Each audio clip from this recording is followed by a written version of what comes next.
Anganwadi employees federation സമരത്തിൽ കർശന നിർദ്ദേശവുമായി സർക്കാർ.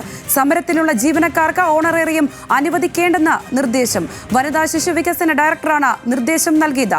വിവരങ്ങളുമായി തിരുവനന്തപുരത്തു നിന്നും ചന്തു ചന്ദ്രശേഖർ ചേരുന്നുണ്ട്. ചന്തു, എന്തായാലും ആശാ വർക്കർമാരുടേതുപോലെയുള്ള സമാനമായ സമരത്തിലേക്ക് കാര്യങ്ങൾ നീങ്ങരുത് എന്നുള്ള ദൃഢനിശ്ചയം സർക്കാരിന് ഇക്കാര്യത്തിൽ ഉണ്ടെന്ന് മനസ്സിലാകുന്നു. എന്താണെങ്കിലും കർശന നിർദ്ദേശങ്ങൾ സർക്കാർ ഇക്കാര്യത്തിൽ പുറപ്പെടുവിച്ചിരിക്കുകയാണ്. എന്തെല്ലാമാണ് നിർദ്ദേശങ്ങൾ? മറ്റു വിവരങ്ങൾ എന്തെല്ലാം?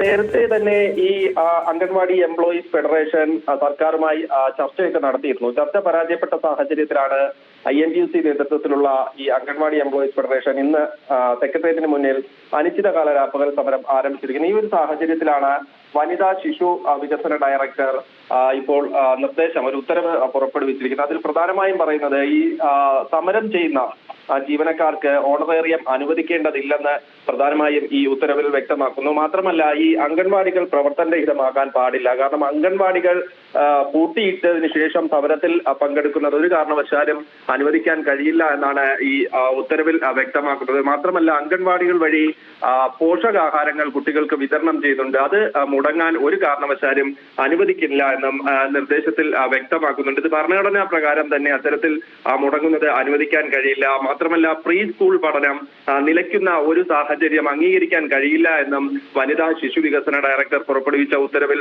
വ്യക്തമാക്കുന്നു. എന്തായാലും കർശന നടപടിയുമായി മുന്നോട്ട് പോകാൻ തന്നെയാണ് സർക്കാരിന്റെ തീരുമാനം. ദീർഘകാലം ഇത്തരത്തിൽ സമരം ചെയ്യുകയാണെങ്കിൽ ശിശു വികസന പദ്ധതി ഓഫീസർമാർ ഇത് പ്രകാരം കർശന നടപടി സ്വീകരിക്കണമെന്നും വനിതാ ശിശു വികസന ഡയറക്ടർ ഉത്തരവ് പുറപ്പെടുവിച്ചിരിക്കുകയാണ്. എന്തായാലും വിവിധ ആവശ്യങ്ങൾ ഉന്നയിച്ചുകൊണ്ടാണ് ഈ ഓണറേറിയം വർദ്ധിപ്പിക്കുന്നത് അടക്കമുള്ള ആവശ്യങ്ങൾ ഉന്നയിച്ചുകൊണ്ടാണ് ഇന്നു മുതൽ അനിശ്ചിതകാല സമരത്തിലേക്ക് ഈ INTUC യൂണിയൻ കടന്നിട്ടുള്ളത്. നേരത്തെ സംഗീത സൂചിപ്പിച്ചതുപോലെ തന്നെ ആശാവർക്കർമാരുടെ സമരത്തിന് തൊട്ടു പിന്നാലെ ഇത്തരത്തിൽ ഓണറേറിയം ആവശ്യപ്പെട്ടുകൊണ്ടുള്ള സമരം, അതിനെ കർശനമായി തന്നെ ആദ്യഘട്ടത്തിൽ തന്നെ അതിനെ നേരിടാനാണ് സർക്കാരിന്റെ തീരുമാനം. ശരി ചന്തു.